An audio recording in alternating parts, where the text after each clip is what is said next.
Bismillah ar-Rahman ar-Rahim. I asked my husband to make a project for the YouTube channel where he will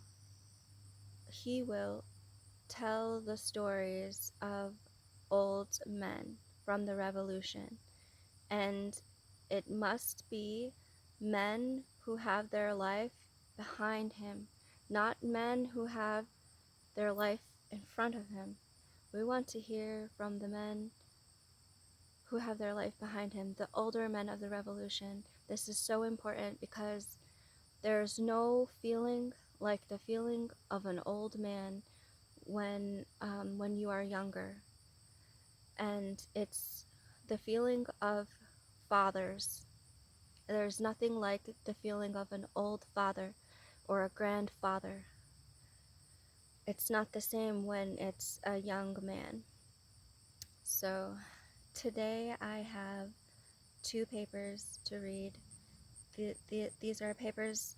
This one was written in August of 2015. The other one, I'm sure it was right around 2015. One of them, it's a very beautiful like philosophy, and the other one, it's a little more scientific, not so beautiful. They're connected. Bismillah ar-Rahman ar-Rahim. The inclinations of mankind and the soul of man are linked together and given under his own power. In the exercise of his personal will, he might exert the influence of one over the other.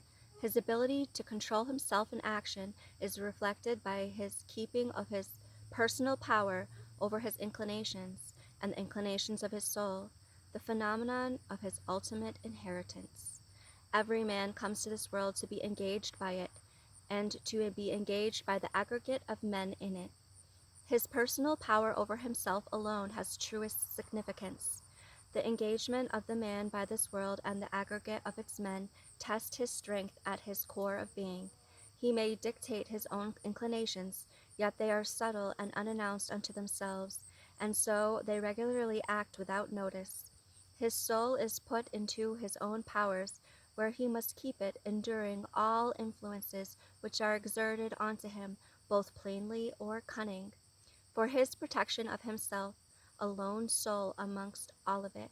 His awareness and observance are the most natural resources which lead to the act of acknowledgement. Awareness is insight which translates to vision.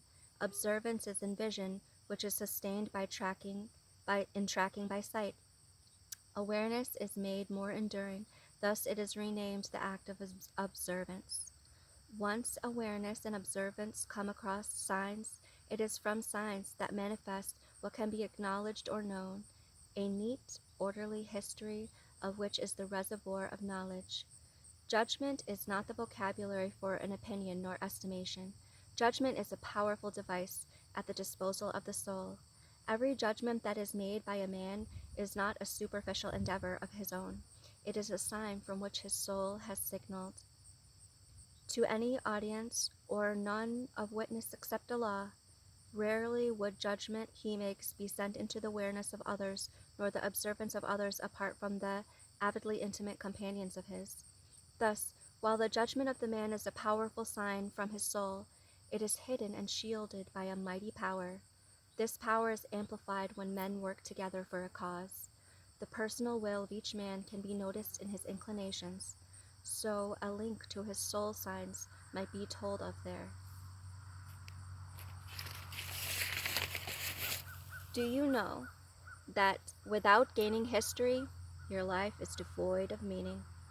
The purpose you have in life is that of accumulating your own personal history through a larger event in history. The only logical, rational, practical way to store any awareness in the point of view, subject to time, chronicity, is that the information originated in a setting, that all information starts at a location. That's how you define all words.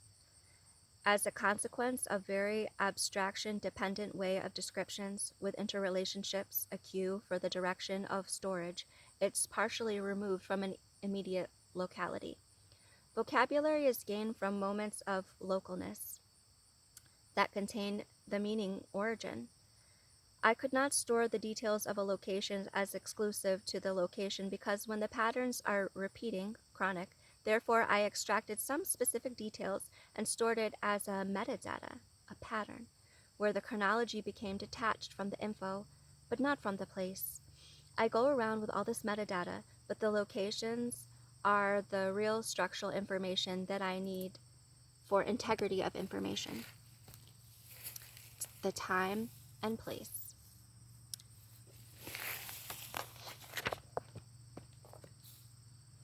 These locations don't have enough form unitable to the informations that are sent through them. The equivalence of my stored data to the knowledge of these places is fragile. If I studied the place, new input would cause drifting of the databank. There is nothing to anchor information except senses. A model of destabilized memory network. Symptom attributed to mental disorganization or maladaptation. 2 factors let the characteristic of unstableness. 1, frailty of connections supporting the structure, and 1, distance between 2 points of the structure without intermediates. Memory network is easily susceptible to destabilization as it is unpaired from locations. Allahu Akbar.